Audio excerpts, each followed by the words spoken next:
2 বছর পর বাবার বাড়িতে ফিরে এসে আমি একদম কল্পনাও করতে পারিনি যে এমন কিছু ঘটবে। মায়ের অনুপস্থিতিতে আমরা 2 বোনই ছিলাম বাড়িতে। বাবা প্রতিদিন রাতে মদ্যপ অবস্থায় ফিরে আসতেন এবং ছোট বোনকে তার ঘরে নিয়ে যেতেন। এতদিন পর যখন আমি বাড়ি এলাম তখন বাবার আচরণে কিছুটা পরিবর্তন দেখলাম। তিনি মদ খেয়ে আমাকে তার ঘরে নিয়ে যাওয়ার চেষ্টা করছিলেন, আর আমি কিছুই বুঝতে পারছিলাম না আসলে কি হচ্ছে। তিনি কোনো কথা না বলেই আমাকে তার ঘরে নিয়ে। বন্ধুরা, আজকের গল্পটা অনেক বেশি স্পেশাল, তাই সবাই রেডি থাকো। দয়া করে গল্পগুলো ভালো লাগলে ভিডিওটি লাইক, শেয়ার এবং চ্যানেলটি সাবস্ক্রাইব করো প্লিজ। আমি প্রিয়া, 2 বছরের দাম্পত্য জীবনের পর বাবার বাড়িতে এসেছি। আসার পেছনে বিশেষ কোনো কারণ ছিল না। দীর্ঘদিন পর স্বামীও বলল যে বাবার বাড়ির খবর নেওয়া উচিত। তবে এতদিন না আসার মূল কারণ ছিল বাবার মদ্যপানের অভ্যাস। কিছুদিন আগে বাবার ফোন পেয়ে এই সিদ্ধান্ত নিলাম। বাবা বললেন তিনি মদ ছেড়ে দিয়েছেন। তার মলিন মুখ দেখে এবং ছোট বোন তানিয়ার সাথে দেখা করার ইচ্ছা হলো। তানিয়া আগে হোস্টেলে ছিল, এখন একাদশ শ্রেণীতে পড়ে এবং মাত্র 2-3 মাস হলো বাড়ি ফিরেছে। বাড়িতে এসে বাবা আমাকে জড়িয়ে ধরলেন, যেন একটু বেশি স্নেহ দেখাচ্ছিলেন। তানিয়া দেখা করতে এলো, তবে তার মুখে কিছুটা অস্বস্তি ছিল। তানিয়া বাবাকে পানি দিতেও ভয় পাচ্ছিল, যা দেখে আমি বিস্মিত হলাম। জানি না সে কবে থেকে এতটা ভয় পেতে শুরু করেছে। বিশেষ করে বাবা তো এখন মদও ছেড়ে দিয়েছেন। সেদিন দাদু, বাবার বন্ধুর বাবা, আমাদের বাড়িতে এসেছিলেন। তাদের পরিবার আমাদের খুব ঘনিষ্ঠ। বাবার বন্ধু মারা যাওয়ার পর দাদু নিয়মিত আসতেন। বাবাকে মদ ছাড়তেও তিনি উৎসাহ দিয়েছিলেন। সেদিন বাবা দাদুর সাথে বাইরে গিয়েছিলেন। যখন বাবা ফিরে এলেন তখন তার মদ্যপ অবস্থায় দেখে আমি বিস্মিত হলাম। দাদু বললেন, মেয়ে, তোমার বাবার খেয়াল রেখো। তাকে কতবার বলেছি মদ ছেড়ে দিতে, কিন্তু আজ সে মদ্যপানের কারণ হিসেবে বলল যে তার মেয়ে 2 বছর পর বাড়ি এসেছে। আসলেই তোমার বাবা খুব জটিল মানুষ। আমি যখন বাবাকে তার ঘরে পৌঁছে দিতে যাচ্ছিলাম তখন তিনি আমাকে এমনভাবে ধরে রাখলেন যেন আমি তার স্ত্রী। পরের দিন সকালে শ্বশুরবাড়ি ফেরার জন্য প্রস্তুত হলে বাবা আমাকে থামিয়ে বললেন, কোথায় যাচ্ছ? এসেছ তো মাত্র 1 দিন হয়েছে। আমি জবাব দিলাম, আপনি যদি মদ না ছাড়েন তাহলে আমি আর এখানে থাকব না। তানিয়াকেও নিয়ে যাচ্ছি। আমার কথায় বাবা বিচলিত হয়ে পড়লেন। তানিয়া বাবার সৎ মেয়ে হলেও তিনি তাকে নিজের মেয়ের মতোই দেখেছেন। মায়ের মৃত্যুর পর বাবার দ্বিতীয় বিয়েতে তানিয়া আমাদের জীবনে আসে। আমি তানিয়াকে সবসময় নিজের ছোট বোনের মতোই ভালোবেসেছি। বাবার প্রতিশ্রুতি অনুযায়ী আমি আরও কিছুদিন থাকার সিদ্ধান্ত নিলাম। 1-2 দিন পর আমি তানিয়াকে নিয়ে বাজারে গেলাম। তার জন্য অনেক সুন্দর পোশাক এবং মেকআপের সামগ্রী কিনলাম। বাড়ি ফিরে আমি তানিয়াকে বললাম নতুন পোশাকগুলো পরে দেখতে। একটি পোশাক তাকে বিশেষ সুন্দর লাগছিল। আমি তাকে সাজতে বললাম, আর নতুন পোশাকে সে অপূর্ব লাগছিল। তার এই রূপের কিছু ছবি মোবাইলে তুলছিলাম। ঠিক তখনই বাবা বাড়ি ফিরে এলেন। বাবা তানিয়াকে দেখে মুগ্ধ হয়ে গেলেন। তিনি কাছে এসে তার কাঁধে হাত রেখে বললেন, আমার তানিয়া এখন অনেক বড় হয়ে গেছে, কত সুন্দর দেখাচ্ছে। তবে বাবার কথায় তানিয়া কোনো প্রতিক্রিয়া দিল না। মনে হচ্ছিল বাবার হাত তার কাঁধে রাখাটা সে একদমই সহ্য করতে পারছে না, আর সঙ্গে সঙ্গে সেখান থেকে সরে গেল। সেই রাতে আমি আর তানিয়া এক ঘরে শুয়েছিলাম। হঠাৎ ঘুমের মধ্যে দেখি তানিয়া কাঁদছে। প্রথমে ভাবলাম হয়তো কোনো দুঃস্বপ্ন দেখেছে, তাই ঘটনাটা এড়িয়ে গেলাম। কিন্তু কিছুদিন পর আবার দেখলাম একই ঘটনা, তানিয়া রাতে কাঁদছে। প্রতিদিন কি আর কেউ এত দুঃস্বপ্ন দেখে? তখন থেকেই আমার মনে সন্দেহ জাগতে লাগলো। সেই রাতেই তাকে জাগিয়ে জিজ্ঞেস করলাম, তানিয়া, কি হয়েছে? তুমি কেন কাঁদছো? সে বলল, কিছু না, হয়তো কোনো খারাপ স্বপ্ন দেখেছি। তার কথা শুনে আমারও ঘুম চলে গেল। কিছুক্ষণ আমি নৈশ বাতির আলোতে বসেছিলাম। হঠাৎ আমার দৃষ্টি পড়ল তানিয়ার দিকে। সে ঘুমের মধ্যে পাশ ফিরে শুয়েছিল। আমি খেয়াল করলাম তার শরীরের কিছু অস্বাভাবিক পরিবর্তন। আমার মনে হলো বিয়ের 2 বছর পেরিয়ে গেলেও আমার শারীরিক অবস্থায় তেমন কোনো পরিবর্তন আসেনি। কিন্তু তানিয়ার ক্ষেত্রে ব্যাপারটা সম্পূর্ণ আলাদা ছিল। তার শারীরিক পরিবর্তনগুলো স্পষ্ট ছিল। বাড়িতে ফিরে আমি লক্ষ্য করলাম তানিয়া সবসময় ঢিলেঢালা পোশাক পরছে এবং নিজেকে আড়াল করে চলেছে। তখন বুঝতে পারলাম এর পেছনে নিশ্চয়ই কোনো কারণ আছে। মাত্র 17 বছরের একটি মেয়ের শরীরে এত পরিবর্তন কিভাবে হলো তা ভেবে আমি অবাক হলাম। কৌতূহলী হয়ে আমি তার কলেজের কয়েকজন বন্ধুর সাথে কথা বলি এবং জানতে চেষ্টা করলাম তানিয়ার কি কোনো বিশেষ বন্ধু আছে। সবাই এক কথায় জানালো যে মোটেও সে ধরনের মেয়ে নয়। সে কখনোই দায়িত্বহীন ছিল না। তবে সমস্যা কোথায় তা আমাকে বুঝতে হবে। সেই রাতে যখন আমি ঘুমাচ্ছিলাম, হঠাৎ দেখি বাবা ঘরে এসে তানিয়াকে নিয়ে বাইরে চলে গেলেন। আমি সবকিছু চোখের আড়াল থেকে দেখছিলাম, কিন্তু কিছু বলতে পারলাম না। অনেকটা সময় পার হয়ে গেল, তানিয়া তখনও ঘরে ফিরছিল না। অবশেষে যখন সে ফিরে এলো, আমি খেয়াল করলাম তার হাঁটা স্বাভাবিক নয়। সে বেশ অস্বস্তি নিয়ে চলাফেরা করছে। পরের দিন দুপুরে যখন তানিয়া বাইরে থেকে বাড়ি ফিরল, তখন আমি সরাসরি তাকে জিজ্ঞাসা করলাম, রাতে তুমি বাবার সাথে কোথায় গিয়েছিলে? সে বলল, বাবা ক্ষুধার্ত ছিলেন, তাই তাকে খাওয়াতে গিয়েছিলাম। তানিয়ার এই ব্যাখ্যা আমার ঠিক মনে হলো না। তখন আমি সরাসরি তাকে জিজ্ঞেস করলাম, তানিয়া, তুমি বাবাকে কেমন মনে করো? তিনি কি তোমাকে কোনোভাবে বিরক্ত করেন বা তোমার বয়সের তুলনায় বাসার ভারী কোনো কাজ করতে বলেন? তানিয়া দ্রুত বলল, না না, বাবা তো আমার খুব যত্ন নেন। তারপর সে নিজের ঘরে চলে গেল। আমার বাবা এখনও বেশ তরুণ দেখতে ছিলেন। তার বয়স এখনও 50ও পেরোয়নি। আমি দেখেছি তিনি সকালে নিয়মিত ব্যায়াম করেন এবং তানিয়াকেও সঙ্গে ডেকে নেন, কিন্তু তাদের মধ্যে কি চলছে তা আমি বুঝতে পারছিলাম না। একদিন হঠাৎ আমার ননদ ফোন করলেন। তিনি তানিয়ার জন্য একটি সম্পর্কের প্রস্তাব নিয়ে কথা বললেন। আমি তাকে জানালাম যে তানিয়া মাত্র 17 বছরের মেয়ে। তখন তিনি বললেন, প্রস্তাবটি খুব ভালো, ছেলে প্রতিষ্ঠিত। নন্দের কথায় আমি ছেলের পরিবারের সাথে যোগাযোগ করলাম এবং তাদের বাড়িতে আমন্ত্রণ জানালাম। যখন তারা তানিয়াকে দেখলেন, ছেলের মা বললেন, আপনার বোনের বয়স কি সত্যিই 17? দেখুন, এই মেয়ের শরীর এবং বয়সে বড় পার্থক্য রয়েছে। এমনকি ছেলের মা স্পষ্ট জানিয়ে দিলেন, কিন্তু ছেলের মা স্পষ্টভাবে বিয়ের প্রস্তাবটি ফিরিয়ে দিলেন, কারণ তাদের মনে হয়েছে তানিয়ার শারীরিক গঠন তার বয়সের তুলনায় অনেকটাই বেশি। আসলে আমাদের তেমন তাড়া ছিল না তার বিয়ের বিষয়ে।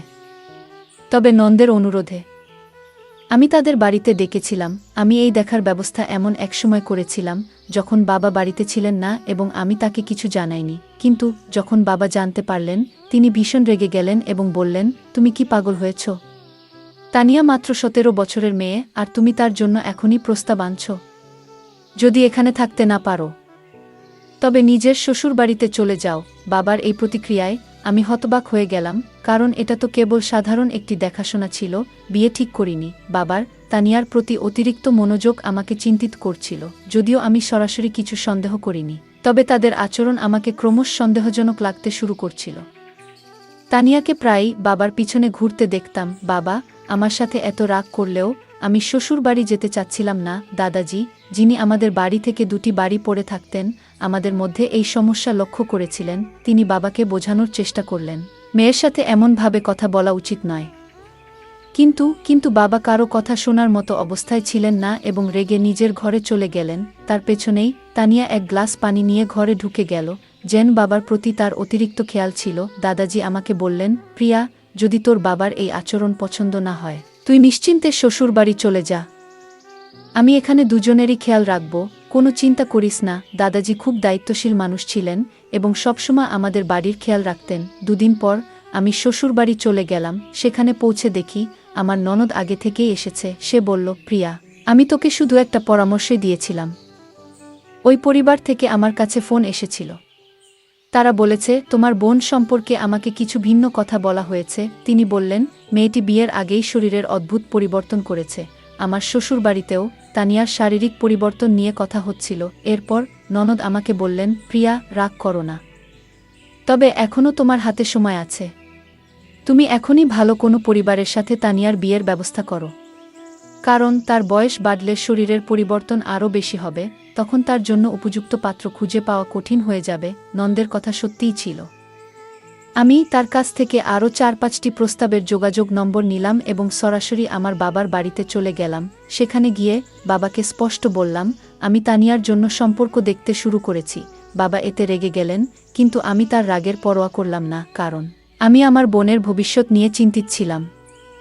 বাবা তর্ক করে বললেন, তানিয়ার বিয়ে হয়ে গেলেও আমি কিভাবে এই বাড়িতে একা থাকব? তোমার মা চলে যাওয়ার পর তানিয়া আমার জন্য মায়ের মতো হয়ে উঠেছে। বাবার কথা শুনে আমি কিছুটা বিরক্ত হয়ে বললাম, আপনার স্ত্রীর মতো বলতে চান? মানে সে খুব যত্নশীল। তিনি সঙ্গে সঙ্গে কথা ঠিক করে বললেন, মানে সে আমার খুব খেয়াল রাখে। তার বিয়ের পর আমার দেখাশোনা কে করবে? আমি বাবাকে বললাম, আপনার পেনশন তো আসে, আপনি একজন সেবিকা রাখতে পারেন যিনি 2-4 ঘন্টা আপনার যত্ন নেবেন। আসলে বাবাকে বোঝানোর প্রয়োজন ছিল না, কারণ তানিয়া সবসময় আমার কথা শুনত। আমার দেখা 4-5টি সম্পর্কের মধ্যে একটি পরিবার তানিয়াকে পছন্দ করেছিল। সেই পরিবার আমাদের শহরেই ছিল এবং ছেলেটি একটি বড় কোম্পানিতে চাকরি করত। তানিয়ার 18 বছর হতে এখনও 8 মাস বাকি ছিল, তবে আমি কাউকে কিছু না জানিয়ে সেই সম্পর্কটি ঠিক করে দিলাম এবং দ্রুত তার বিয়ে দিয়ে দিলাম। তানিয়ার বিয়ে হয়ে যাওয়ায় আমি আবার নিজের মনে শান্তি পেলাম।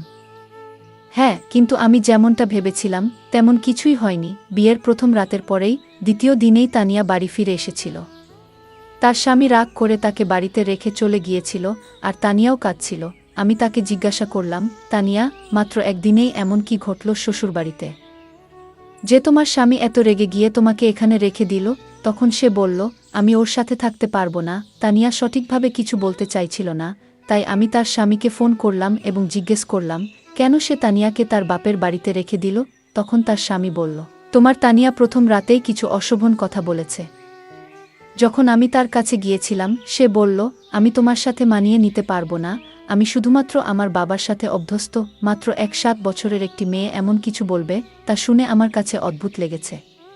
এছাড়াও আমরা জেনেছি যে তানিয়া গত কয়েক মাস ধরে তার বাবার সাথে একা বাস করছে। কিন্তু ব্যাপারটা এখানেই শেষ নয়। সে তার আসল বাবা নন।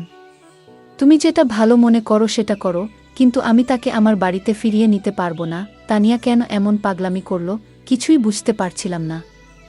নিজের মেয়েকে বিয়ের দ্বিতীয় দিনেই বাড়িতে ফিরে আসতে দেখে আশ্চর্যজনকভাবে তার বাবা একটুও চিন্তিত ছিলেন না, বরং তিনি অনেক খুশি ছিলেন। গত কয়েকদিন ধরে তিনি রাতে তানিয়াকে তার ঘরে ডাকতেন এবং বসাতেন।